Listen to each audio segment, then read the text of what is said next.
Muchas gracias a AMCO de México por la invitación y sobre todo gracias a la gente que pues, está aquí acompañándome en esta mañana calurosa para revisar pues un poquito de conceptos ortodónticos que nos gustan y que nos hacen muy felices y sobre todo llevados a cabo con el sistema Teima. Entonces, pues bueno, entremos en materia. Vamos a hablar justamente del manejo clínico de la clase 2. Y pues bueno, hay muchos pacientes, de hecho es la maloclusión más frecuente que existe, la maloclusión de clase 2, en todas las razas, en todas las etnias, en todos lados, está presente siempre casos que presentan este tipo de problemática.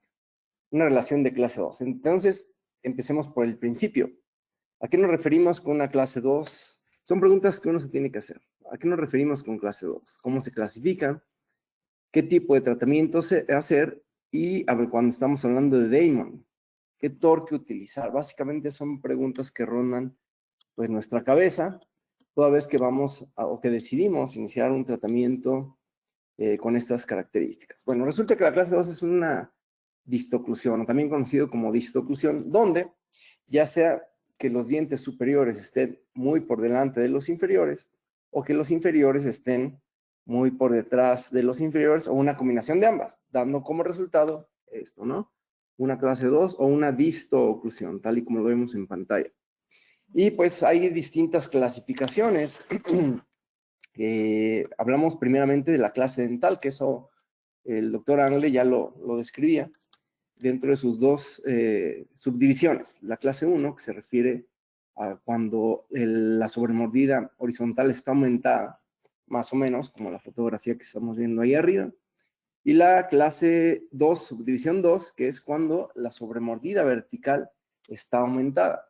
¿De qué depende esto? Pues bueno, básicamente depende de la musculatura del paciente.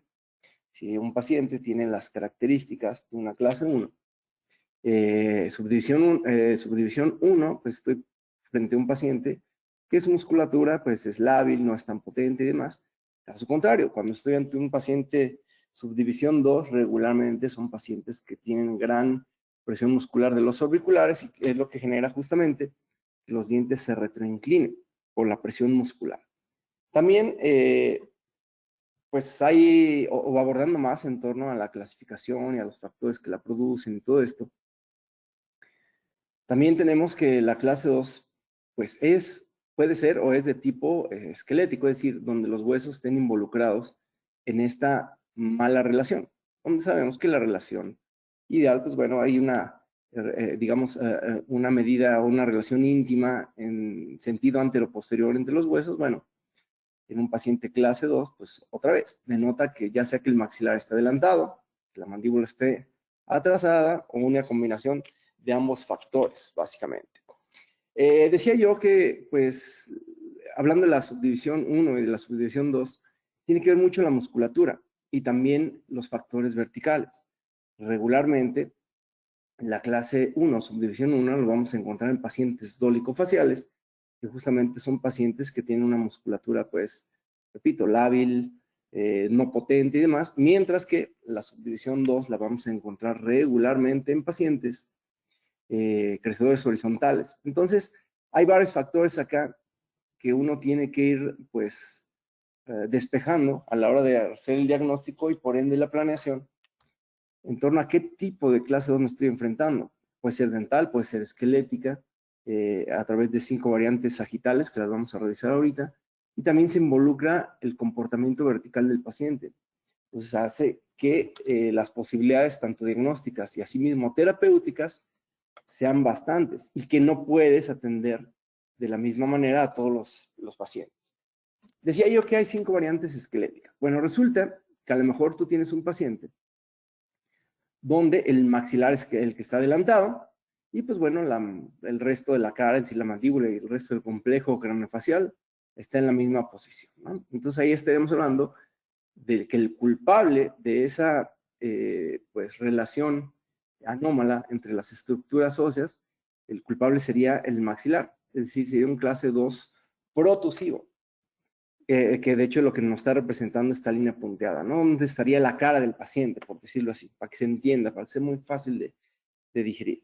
Habrá pacientes, por el contrario, donde lo que tenemos rezagado es la mandíbula. Los pacientes se clasificarían como un paciente clase 2 retrógnata y no los puedes tratar igual a un protusivo que a un retrógnata. Otro tipo sería donde ambos huesos están colaborando para que se genere justamente este tipo de disturbio. Tanto el maxilar está adelantado como la mandíbula estaría atrasada, y pues bueno, el resultado sería una clase 2 combinada. Y también se describen otros dos tipos de clase 2, que esto es frecuente en Latinoamérica, en México específicamente, donde soy yo. Los pacientes clase 2 biprotusivos.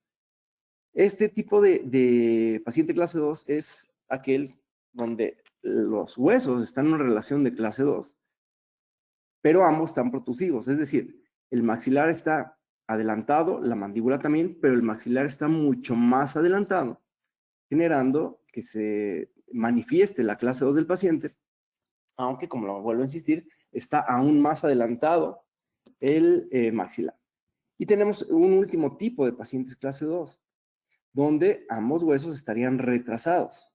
Obviamente, la mandíbula tendría que estar aún mucho más atrasada para que se genere la clase 2, pero ambos huesos, vuelvo a insistir, tienen que estar por detrás de todo el complejo craneofacial. A lo mejor es un paciente que tiene una base craneal anterior larga, qué sé yo, pero de que puede existir este tipo de pacientes, bueno, de que existen, los van a encontrar por ahí.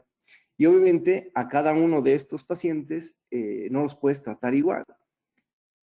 Para que quede un poquito más claro todo esto que acabo de comentar, aquí lo veríamos ya esquemáticamente con dos bloques, uno que representa el maxilar, uno que representa la mandíbula. Y a lo mejor tú tienes un paciente que es birretrusivo, donde obviamente la mandíbula está aún más para atrás. Pues bueno, hay operadores que de hecho lo hacen. Conozco un doctor de nombre McLaughlin, no el de las siglas, no el de la MBT, otro McLaughlin, que a este tipo de pacientes, primero, ortopédicamente, lleva el maxilar hacia adelante con una máscara de protracción, ya que el maxilar está más o menos en buena ubicación, lleva la mandíbula hacia adelante con un propulsor o algún aparato de este tipo, en edades ortopédicas, claro, porque son pacientes que se asocian con estrechez de vía aérea y demás. Pues bueno, repito, un buen diagnóstico va a tener como consecuencia pues una buena terapéutica. El siguiente tipo de clase 2 que yo estaba hablando es cuando el maxilar está en buena relación con, repito, con la cara, con todo el complejo craneofacial y la mandíbula es la que está rezagada. En ese sentido, pues, hasta por sentido común, ¿cuál es el tratamiento ideal? Pues tratar de llevar la mandíbula hacia adelante. Resulta que cuando yo fui estudiante, muchos pacientes que tenían este padecimiento, pues la forma de resolverlos, por lo regular, era quitar dientes arriba. Es decir, llevábamos lo que estaba bien hacia lo que está mal. Y esa es una terapéutica que es un tanto recurrente entre algunos operadores y que pues no está bien. Uno tendría que procurar llevar lo que está mal, en este caso la mandíbula, a lo que está bien. Es decir, el maxilar, adelantar la mandíbula, ya sea ortopédicamente o a través quizá de una cirugía o situaciones de este tipo. Luego el siguiente pues, patrón de clases 2 podría ser donde el maxilar, bueno, no podría ser, es donde el maxilar está adelantado y la mandíbula atrasada. Bueno, si estuviéramos ante un paciente adulto que quisiéramos operar, pues bueno, tenemos que echar el maxilar hacia atrás y la mandíbula hacia adelante.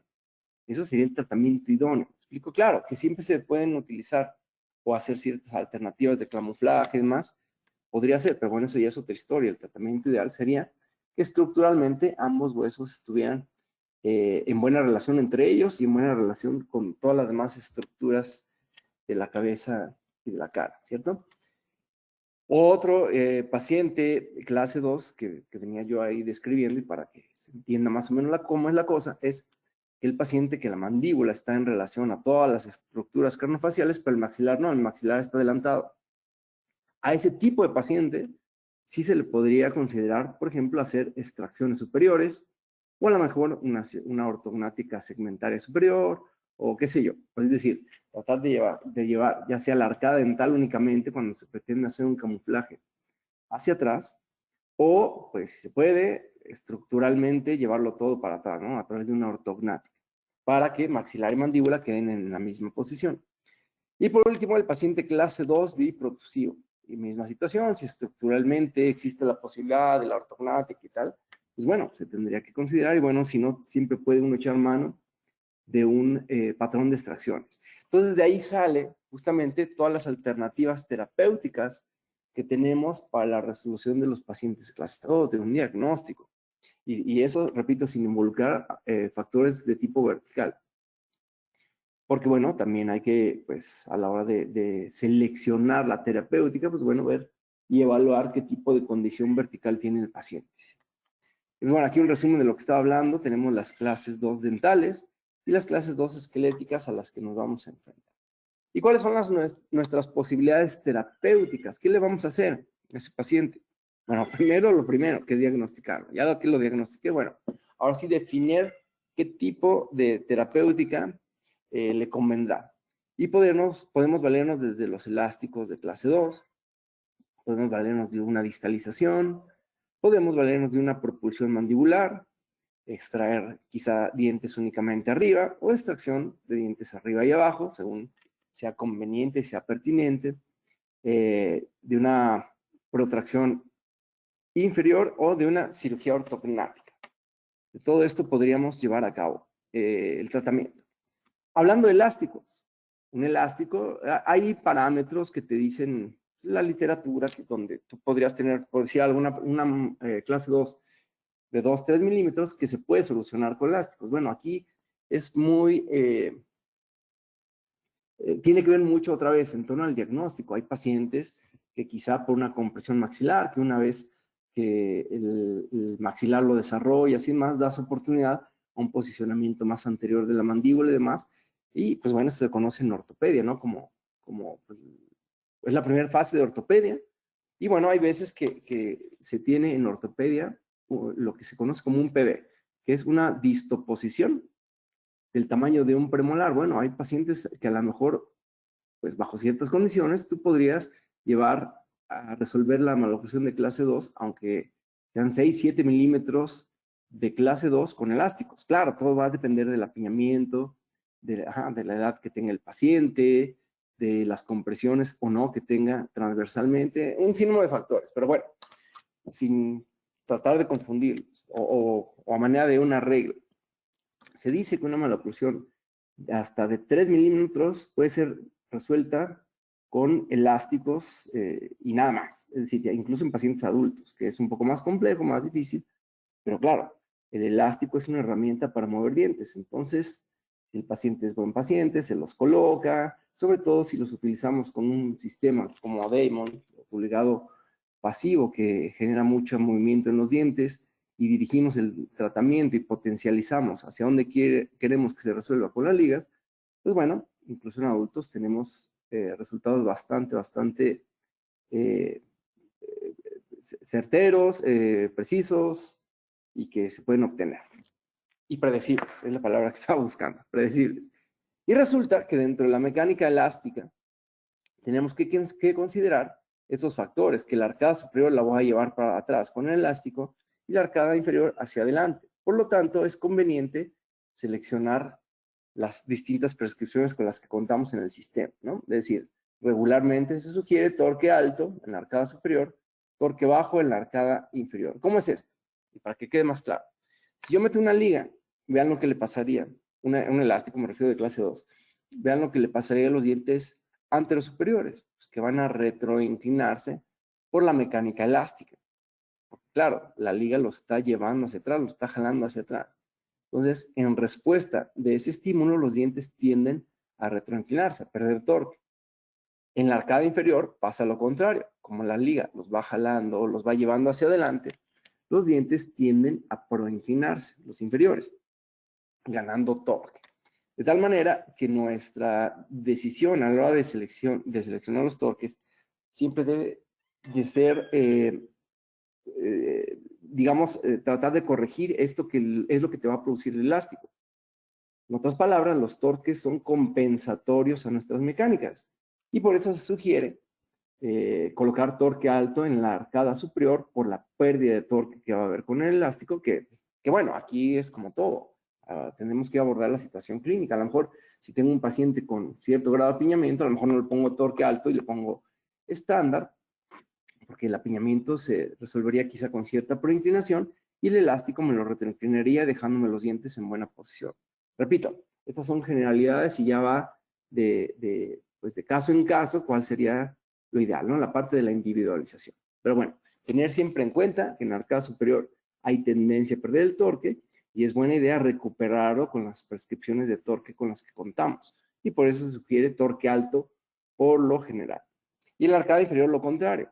Como el diente tiende a proinclinarse por el estímulo del elástico que los lleva hacia adelante, pues bueno, es buena idea siempre considerar un torque que me ayude a mantener vertical ese diente y por eso se sugieren de torques bajos, por lo general en los pacientes clase 2, para que el resultado sea que con el elástico resuelvas la maloclusión, pero que el caso quede estéticamente adecuado y que quede en condiciones ideales de posición dental para objetivos de una buena guía anterior, para estética y demás, porque los torques te ayudan, repito, a que el caso nos vea camuflajeado. ¿Listo? Alguna vez tuve la oportunidad de participar en otro webinar y mostré este caso, al cual no lo voy a mostrar de nuevo porque no tiene caso. La repite y repite los mismos pacientes, nada más como para recordar cómo una mecánica elástica pues funciona bien. Aquí las características que tiene esa paciente. Si lo quieres ver entero, pues busca ese otro webinar que me parece anda por ahí circulando todavía en algún lado. Y pues bueno, era una paciente que tenía una sonrisa muy bonita. De hecho, yo cuando fue a visitar, y bueno, pues ¿qué está haciendo acá? ¿Qué viene? Y bueno, qué bueno que fue porque presentaba una relación de clase 2 del lado derecho y una mordida cruzada ahí del molar del lado izquierdo. Repito, este caso está presentado en otro webinar, nada más es como para aderezar esto de la manejo con elásticos que estoy mencionando yo. Ahí están los estudios, la radiografía, donde vemos que sus dientes están más o menos bien, la densidad, la longitud radicular, todo bien. Los análisis, que bueno, ahorita no los vamos a comentar, y la forma de trabajarlo. En este caso fue con un motion de Ortiz, que es un aparato que me ayuda a la distalización, en este caso, del cuadrante número 1, justamente porque si se fijan en la foto oclusal, que ahí se estaba viendo, el cuadrante 1 está adelantado, entonces el tratamiento era llevarlo hacia atrás, y claro, muchas formas de hacerlo, ¿no? Puede ser una distalización quizá con un péndulo, quizá con un arco extraoral, quizá con un sinnúmero de elementos que se puede llevar a cabo. Yo lo decidí hacer así.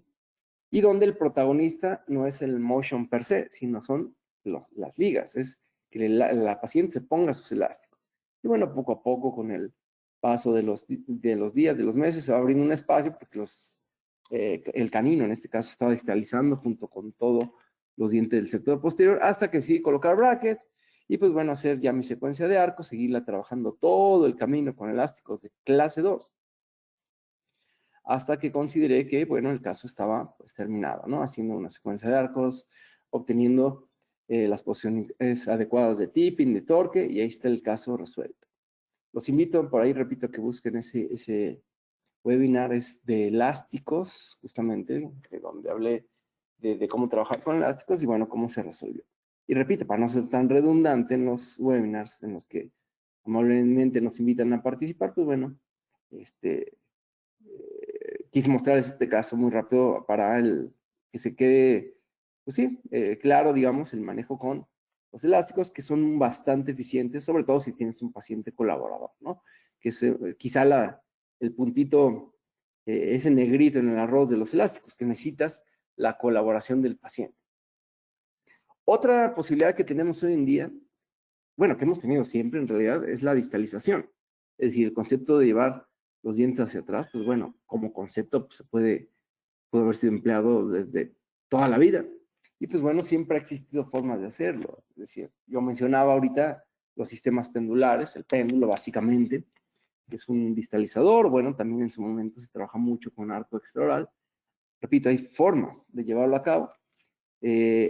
A mí una forma que me gusta bastante y obviamente ya, digamos, de una escuela mucho más contemporánea, sería la distalización a partir de ortoimplantes. Claro, son aditamentos que pues, nos facilitan ese movimiento transalveolar de las raíces. Y aquí tenemos un caso de esta paciente, pues con estas características faciales que están ustedes viendo ahí, un tercio inferior disminuido, pues tiene cierta asimetría a nivel facial, las líneas bipupilares están a diferente nivel, tiene una desviación a nivel nasal, y pues bueno, hacemos todo el estudio pertinente. Una paciente que tiene un perfil convexo, es un perfil pues bonito en realidad, es una paciente con una cara linda, una sonrisa también agradable, y donde pues lo que vemos ya a la hora de hacer un zoom es que bueno, tiene algunas manchas producto o algunas lesiones, más que manchas, algunas lesiones, producto de que ella ya recibió un tratamiento de ortodoncia en algún momento en su vida. En esta foto, pues bueno, no denota la real, pues, digamos, sonrisa que ella puede brindarnos, porque está un poco forzando la sonrisa. No es una sonrisa espontánea, pero bueno, se alcanza a ver algo de apiñamiento, la falta de un arco de sonrisa adecuado. Aquí se ve igual de perfil, como presenta cierto grado de apiñamiento. La paciente, perfil, no sé, se me hace agradable, sí convexo, pero bonito, agradable, igual la sonrisa. Y bueno, ella es dentista, ella es odontopediatra, entonces ella quería lucir su sonrisa perfecta. Ahí está una sonrisa un poquito más espontánea y pues ahí echándole un gruñido a la hora de la sonrisa, ¿cierto? Naturalmente presenta esta condición. Las líneas medias no están centradas. De hecho, si se fijan, el lado izquierdo presenta por ahí una mordida cruzada a nivel del primer molar. Y donde, bueno, a la hora de que checamos las fotos laterales, vemos el motivo del estrés de esta doctora, porque repito, es doctora la paciente. Y era que decía que tenía una relación de clase 2 que no le gustaba. Claro, ella al ser dentista, pues le preocupaba, pues, tener una buena relación sagital, que en realidad sí es importante, digo, no, nadie se ha muerto de eso, pero bueno, sí es importante para generar buenos movimientos funcionales en la mandíbula, para que la guía canina sea adecuada, para tener una buena guía anterior. Regularmente, si el paciente está en clase 2, una consecuencia de esto es que la sobremordida horizontal va a estar aumentada, por lo tanto la guía anterior podría desaparecer, podría haber demasiadas interferencias y demás. Entonces, pues bueno, es una clase 2 donde está cúspide a cúspide. Digamos que pues están los superiores justo encima de los inferiores, a la mitad. Es decir, no es una clase 2 completa, si consideraría que el canino inferior estuviera justo donde tuviera que estar el premolar, aquí se hablaría de medio PB, ¿no? Cuando estamos hablando de ortopedia. Una clase 2, digamos, a la mitad, o justo en medio, digamos, cúspide a cúspide. Y bueno, pues la vamos a tener que manejar. Vemos la arcada, tiene algo de apiñamiento. Vemos cómo sutilmente, si tomamos como referencia el RAFE medio y trazáramos líneas perpendiculares a ese RAFE, como el cuadrante 1 está ligeramente adelante del cuadrante 2. Vean, este molar se ve más hacia adelante con respecto al de este otro lado, ¿no? Al respecto al del lado izquierdo. El arcada inferior, pues no tiene grandes problemas de alineamiento, solo, pues bueno, el tema de los 7, ¿no? Que sí están fuera de arco. Y el 6 izquierdo, en este caso, le veo con demasiado torque positivo. Uno de los objetivos de tratamiento va a ser volcarlo un poco hacia la línea media para que pues, se coloque en mejor pues, relación, claro, de torque y también de que me ayude a resolver la mordida cruzada que tiene el paciente justamente a nivel de los 6 del lado izquierdo. Ahí están las sobremordidas, todo bien. Y pues bueno, se hace todo su análisis estético, que ahorita no vamos a comentar. Solo decir que bueno, la paciente pues tiene la necesidad de mejorar hacia una función perfecta a través de una clase 1. Estéticamente, pues bueno, dejar un bonito arco de sonrisa y dejar las condiciones para una posterior rehabilitación, ya sea, no sé, con algún tipo de blancamiento, carillas o lo que ella considera adecuado para el fin estético, ¿no? Que ella perseguía. Por las manchas intrínsecas, vuelvo a insistir, perdón, por las manchas o las lesiones que le había ocasionado un tratamiento de ortodoncia previo. Todos los estudios, sin mayor problema en la paciente, pues bueno, vámonos a lo que nos compete el día de hoy, que es hablar de biomecánica. Pues bueno, decidí colocar bracket de autoligado, en este caso Damon, porque estamos hablando de Damon. Y pues bueno, empezamos con el alineamiento y todo bien, un arco 13. Me gusta esta secuencia. Paso un momento a ir pues subiendo de arcos, preparando al sistema, en este caso, para recibir la mecánica que yo había considerado, que fue la siguiente. Colocar pues, un ortoimplante en el cuadrante 1 para digitalizar todos esos dientes y obtener una buena relación. Resulta que en otros tiempos, cuando no se habían vuelto tan populares, cuando no existían los tornillos extraalveolares, una terapéutica muy recurrente a este tipo de pacientes siempre fue pues quitar un diente. En este caso un premolar, podría haber sido el 4, podría haber sido el 5, con un objetivo muy claro. Una vez teniendo ese espacio, pues es llevar al canino hacia una clase 1 y dejar a los dientes en una buena intercuspidación, y a esto le llamamos clase 2 molar funcional, que pues, siempre podrá ser una alternativa en caso de que todo falle, ¿no? De que, no sé, por alguna situación extrañísima no se pudiera utilizar un anclaje esquelético, qué sé yo, bueno, siempre se tiene la posibilidad de hacer este tipo de manejo. Para hacerlo un poco más conservador y teniendo hoy en día este tipo de herramientas, pues bueno, yo consideré prudente colocar un anclaje de tipo esquelético y a partir de él llevar toda la arcada hacia atrás.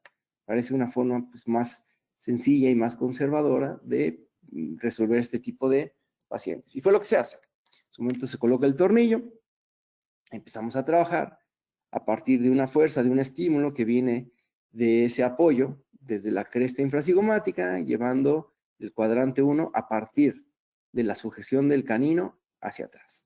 En este momento yo tenía un arco 14-25, lo estamos apoyando con un poquito elástico de clase 2 para estimular justamente o para sumar y propulsar justamente a que la arcada superior se vaya para atrás.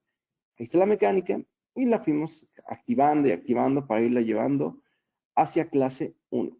Resulta que esa es una de las ventajas que tienen los tornillos extraalveolares.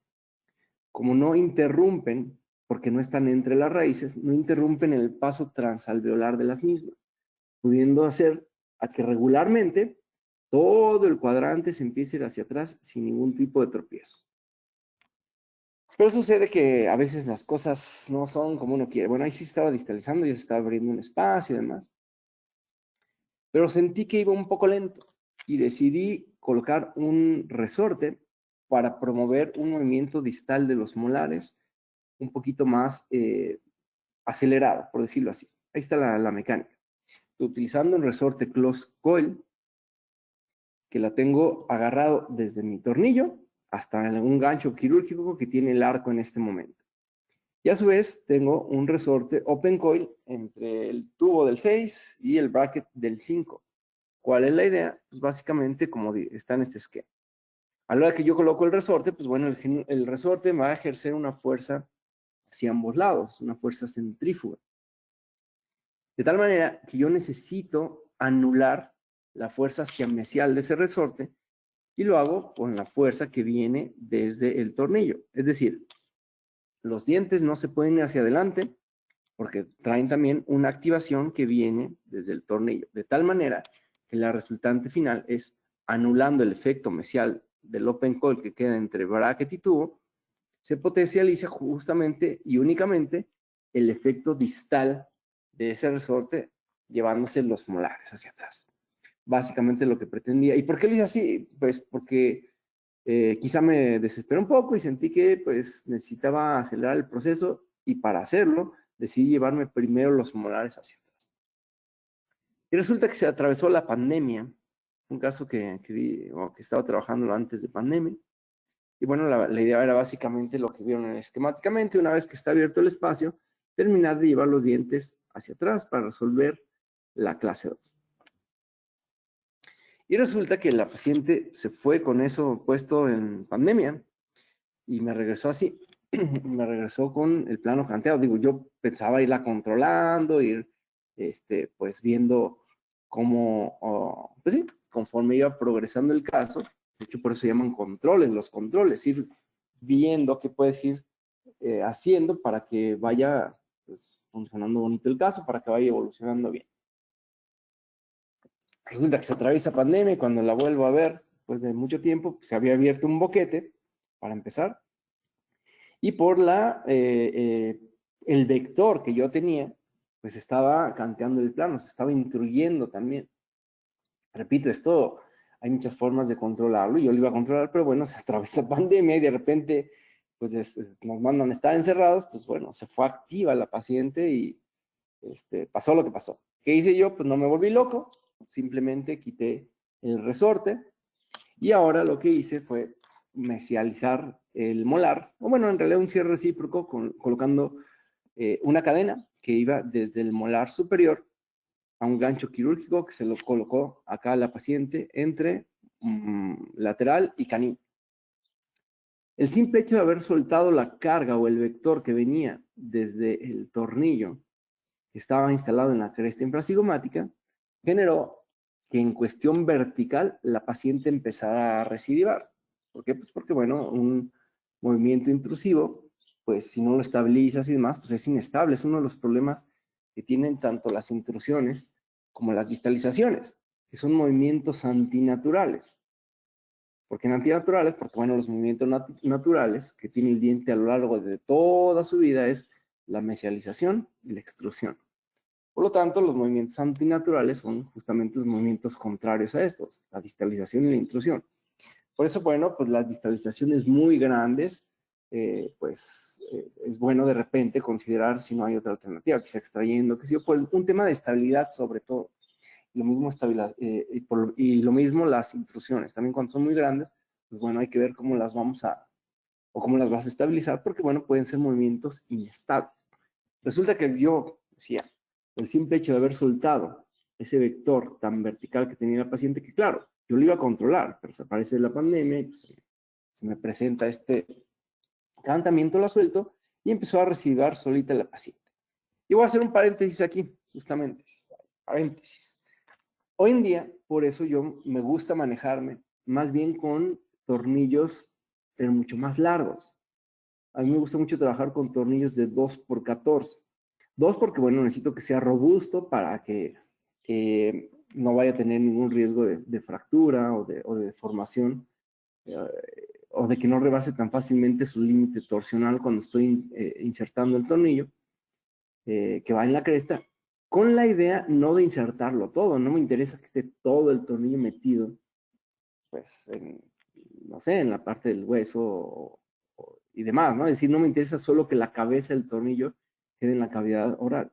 Me interesa que el tornillo quede largo, cercano al plano oclusal para que las fuerzas que utilice sean más horizontales. Si no me interesa involucrar vectores verticales en mi sistema, pues bueno, ahí que los suelo utilizar estos tornillos bien largos para que queden muy cercanos a la posición, digamos, donde estaría el hook, que son fuerzas más o menos, pues, que utilizamos todo el tiempo, ¿no? Que si del hook al arco o cosas por el estilo. Entonces, de ahí que pues, yo uso y sugiero tornillos largos, de 2x14. Y donde, pues bueno, más o menos están ahí las fotos de los vectores que se obtienen, mucho más horizontales. Y otra forma de hacerlo también es de manejar fuerzas más horizontales y no tan verticales. Es a través de lo que yo conocí como Bjork cuando era estudiante. Si tú le dices Bjork a este aparato, pues bueno, yo creo que probablemente ya tienes canas, ya hiciste el examen de la próstata, ya estás pensando en tu jubilación y demás, porque bueno, resulta que la gente hoy le dice el sliding jig, repito, en mis tiempos de estudiante, le llamábamos Bjork. Y bueno, hoy hay quien le dice cursor también, y en fin, los nombres cambian, las cosas siguen siendo las mismas, los nombres van cambiando. Bueno, resulta que este dispositivo, bueno, básicamente la idea es que la fuerza corra más horizontal, aunque justamente por la posición en la que viene, podría elevarse y de alguna manera también podría haber cierta intrusión en los dientes del sector anterior, es decir, lo de atrás no se modifica, no se intruye ni nada, pero sí podría haber intrusión en los dientes del sector anterior. Si tienes ese miedo o ese riesgo y es algo que no te conviene, porque bueno, todo movimiento puede ser conveniente, pero a veces no. Entonces, si el movimiento no te conviene, algunos operadores atinadamente utilizan una fuerza más de En este caso es una ligadura, claro, que viene desde el tornillo, porque este tornillo eran otros tiempos, yo utilizaba tornillos más cortos, quedaban muy cercanos al fondo de saco y solían, pues, a veces desaparecer, ¿no? Los cubría el tejido. Entonces, antes de que eso pasara, pues yo instalaba una ligadura para tener de dónde anclarme, de dónde agarrarme, de dónde apoyarme para hacer mis mecánicas. Bueno, decía yo, si tienes ¿cómo decirlo? Pues estás considerando que dentro de tu mecánica esto se esté elevando y por ende se te está elevando los dientes del sector anterior y no lo quieres que eso suceda, algunos operadores colocan una fuerza desde el dispositivo de anclaje al ángulo del sliding jig para elevarlo de acá y que esto como que baje, como controlar ese relinche que va a tener ese sliding jig, yéndose hacia arriba y pudiendo abrirte la mordida en el sector anterior. Bueno, y regresando al caso que estábamos.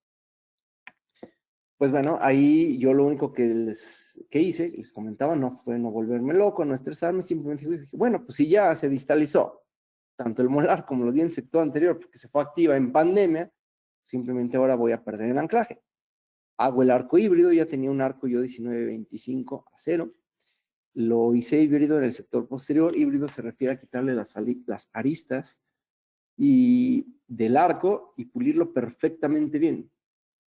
Alguna vez un alumno me preguntó, oye, bueno, no me preguntó, me dijo que la mecánica no servía porque hizo el arco híbrido y pues que nada más el molar no se le movía.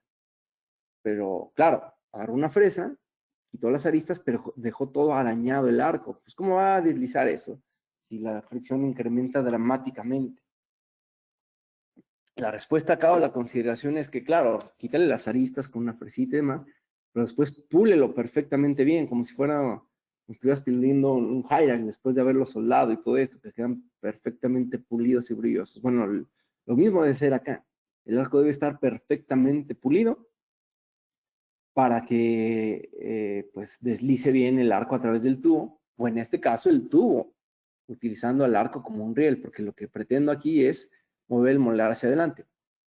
¿Y cómo funciona esto? Pues bueno, tengo un arco 19-25 en el sector anterior que me está expresando el tipping y torque y demás, es decir, los dientes se están anclando y el molar está trabajándose con un arco que sería redondo, por decirlo así, por lo cual incrementa su movimiento, el molar pierde el anclaje, se mesializa y va a entrar en clase 1. Ahí están unas vistas oclusales del caso, de cómo iba evolucionando la paciente, de cómo estaba un poquito canteada en ese momento del tratamiento. Y bueno, siempre hay estrategias, es decir, si no se hubiera, pues, evolucionado para bien la paciente con la parte vertical, es decir, dicho en cristiano, si no se hubiera descanteado, bueno, lo hubiera descanteado yo.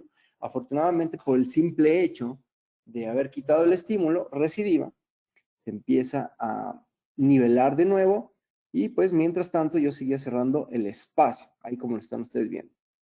19-25, el arco híbrido atrás, va cerrando ahí el espacio remanente que yo mismo había generado con el resorte y que claro, con el pasar del tiempo, sin revisión por la pandemia, pues bueno, se abrió de más.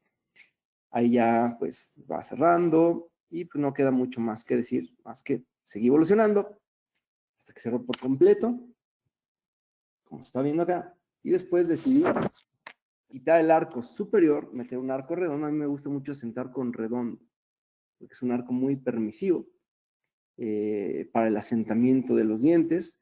Coloco el arco redondo, utilizo elásticos verticales y asiento. Y quito los brackets un par de meses después. Y así quedó el caso. 2 años, con todo y pandemia, duró el tratamiento. Ahí está la cara de la paciente, la sonrisa. Vean cómo al final no se ve pues, ese canteamiento que llegó a tener en alguna fase, porque pues, bueno, los dientes suelen residuar. Y si no, repito, yo lo hubiera descanteado. Ahí el perfil, pues, repito, a mí se me hace que la cara del paciente es bonita, tiene buena armonía, aunque sí es convexita, ¿no? Clase 2. Y los dientes perfectamente en una relación de clase 1, donde ya está lista la paciente para pasar a la siguiente fase estética que se pretende ahí hacer. No sé si quizás resinas inyectada, no sé si caría, no sé, ella sabrá, ya con el rehabilitador ya verá qué se va a hacer, porque bueno, pues no le gustaba esas manchas o esas lesiones que tenía debido a su tratamiento previo. Es el caso terminado, buen arco de sonrisa.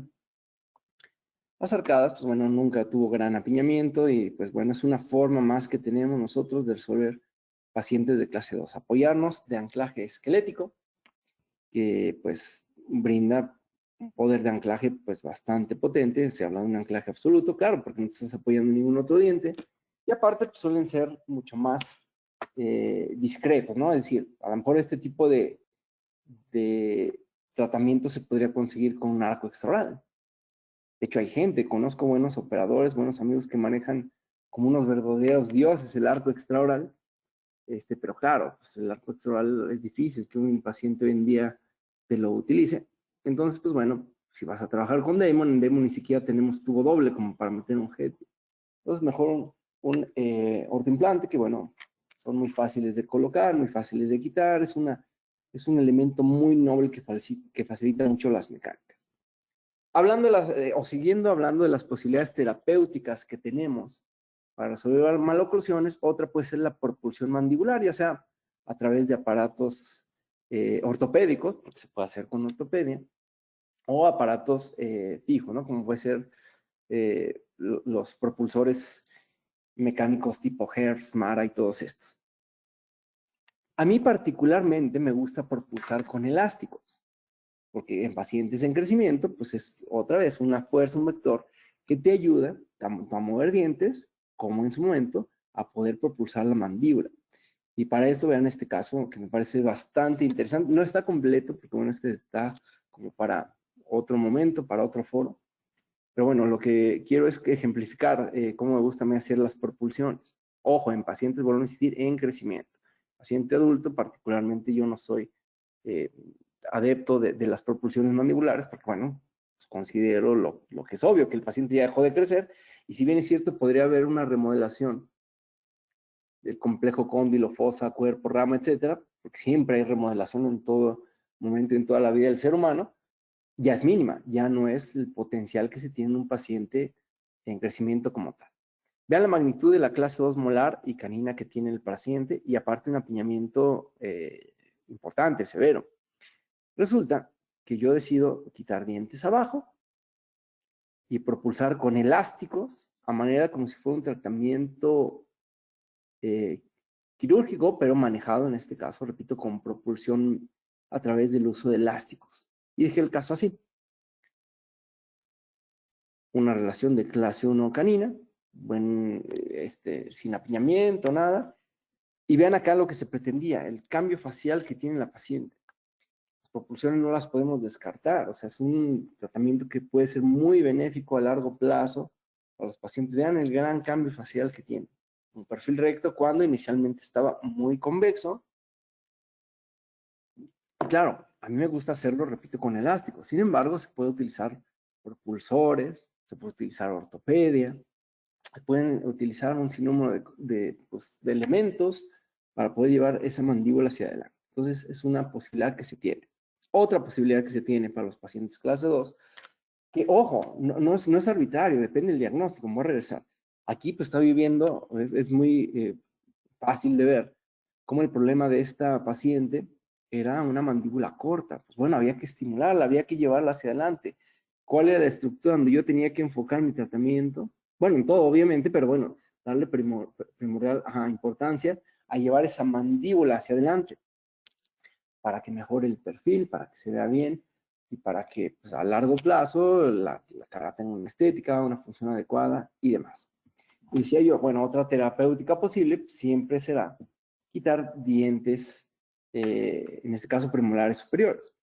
Que bueno, por algunas condiciones, como por ejemplo este paciente que tenía una clase 2, que tenía coronas en ambos premolares, y que curiosamente uno empezó a dar problemas, el 4 empezó a dar problemas, pues bueno, se decide en conjunto con el paciente en ese momento, pues que el tratamiento que se iba a hacer era quitar ese diente, porque repito, estaba dando problemas, tenía una fístula y no sé qué más.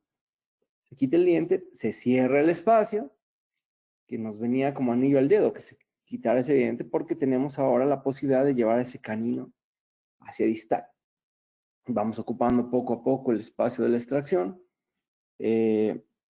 mecánicas de deslizamiento en este caso, luego llegamos a nuestro arco, pues donde podemos hacer algunas dobleces de compensación, para ir asentando la mordida, se asienta y ya está.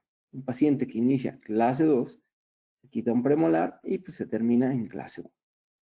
Y así como ese tipo de terapéutica, pues también tenemos la posibilidad de hacer extracciones, pues, de premolares tanto superiores e inferiores. Regularmente el patrón, pues, sugerido es que quites premolares superiores los primeros y los inferiores abajo.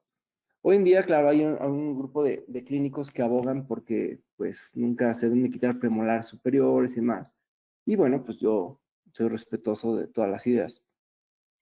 Solo me hago una pregunta.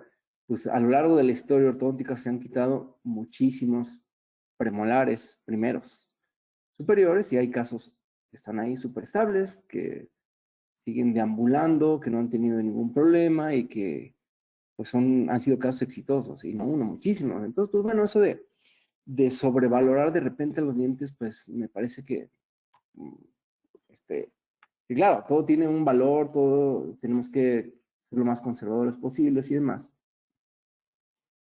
Pero de repente tampoco, claro, hay que enamorarse de las estructuras dentales, ¿no? Es decir, no sé, aunque el caso, otro ejemplo muy clásico es el canino. Es un diente que, claro, cumple funciones, pues, que ningún otro diente puede, casi, pero tampoco hay que estar enamorado de él. Es decir, a veces tienes un paciente que tiene un diente, un canino retenido ahí en una posición súper difícil y demás, y se quita un premolar que estaba perfectamente en la posición ya del canino, y se hace toda una peripecia para llevar al canino a esa posición, cuando hubiera sido más fácil quitar el canino y se acabó. O sea, sí hay que poner de repente en la balanza y no sobrevalorar alguna situación.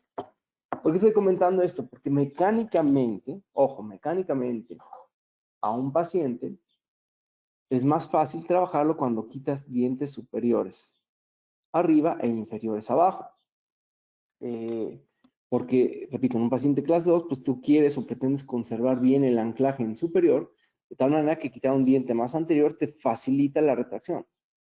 Mientras que quitar el 5 abajo, pues facilita de alguna manera que el molar se mesialice. Entonces, es un patrón que te va a facilitar las cosas. ¿Y por qué no facilitarte las cosas?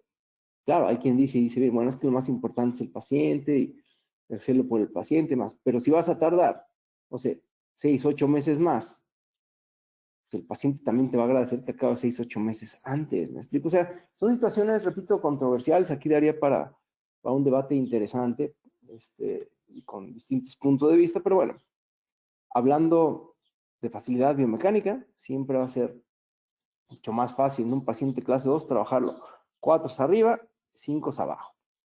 Aquí, por ejemplo, es un paciente donde, bueno, se quitaron el 4 arriba y el 4 abajo, pero porque el 4 estaba totalmente fuera de arco.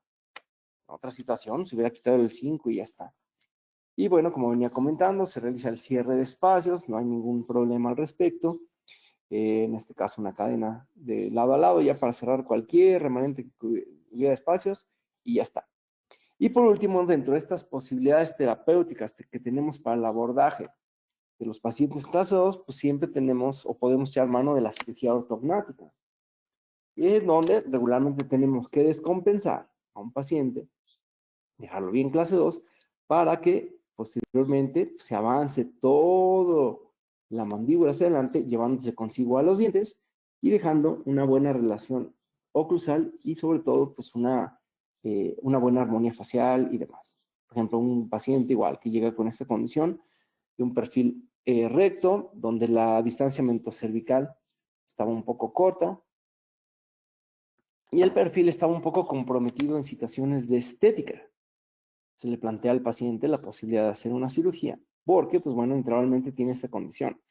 Había cierto colapso transversal en ambas arcadas por la presión muscular y un gran apiñamiento, sobre todo en la arcada inferior, donde, pues bueno, dos dientes prácticamente los tiene fuera de arco, lateral y el canino. Entonces, por el tipo de perfil, por el tipo de condición que presenta el paciente, que del lado derecho estaba en clase 2 canina, como están ustedes viendo, del lado izquierdo estaba en clase 1, una gran sobremordida. ¿Qué está pasando aquí? Pues bueno, es un paciente que tiene un hábito de chuparse el labio, ¿no? Mete el labio inferior aquí y pues se genera esta condición. Yo podría resolverlo sin extracciones o a lo mejor con extracciones simétricas. Claro, hay un millón de formas de resolver este tipo de pacientes sin llegar a lo quirúrgico. Sin embargo, el tratamiento idóneo es el quirúrgico. ¿Por qué? Porque es un paciente que está afectado desde la estructura, estructuralmente, esqueléticamente está mal. Y si la estructura está mal, pues el tratamiento ideal siempre va a ser corregir desde la estructura. Y en este caso, ¿qué se tiene que hacer? Pues hacer una descompensación. Regularmente el organismo compensa pues, para que el paciente pueda comer lo mejor posible y demás. En este caso se decide quitar dientes abajo para dejar al paciente bien clase 2. Aquí está justo antes ya de entrar a quirófano, cuando ya tiene las relaciones caninas bien clase 2. Y algo interesante, que esto no lo pueden perder de vista, tiene una mordida telescópica. Un paciente clase 2 que lo vas a llevar a una cirugía, o que se va a someter a cirugía, y que se va a hacer un adelantamiento mandibular como este, tú lo tienes que tener descoordinado para que a la hora de que sagitalmente empaten los huesos, el paciente se coordine. En otras palabras, en un paciente clase 2 tú necesitas tener cierto grado de mordida telescópica para que transversalmente, una vez que el paciente se haga la cirugía, se coordine. ¿Listo? Entonces, bueno, aquí está la telescópica y la sobremordida horizontal aumentada, porque ya el paciente está clase 2 y demás. Se hace la cirugía, reposicionamos ya en su momento algún diente para extruirlo, ya está en clase 1 el paciente, transversalmente ya está bien. Y vean el cambio facial que presenta. Un cambio pues bastante interesante, me parece. Un perfil recto, pues cambia dramáticamente toda la cuestión facial y obviamente la cuestión intraoral. Yo soy el doctor David Ortiz, pues les invito a que me sigan en mis distintos canales, puede ser mi Instagram, que ahí subo pues mucho contenido de dientes, mucha casuística y demás, manejo clínico y todo esto. Pues, un saludo a todos los escuchas que andan por ahí.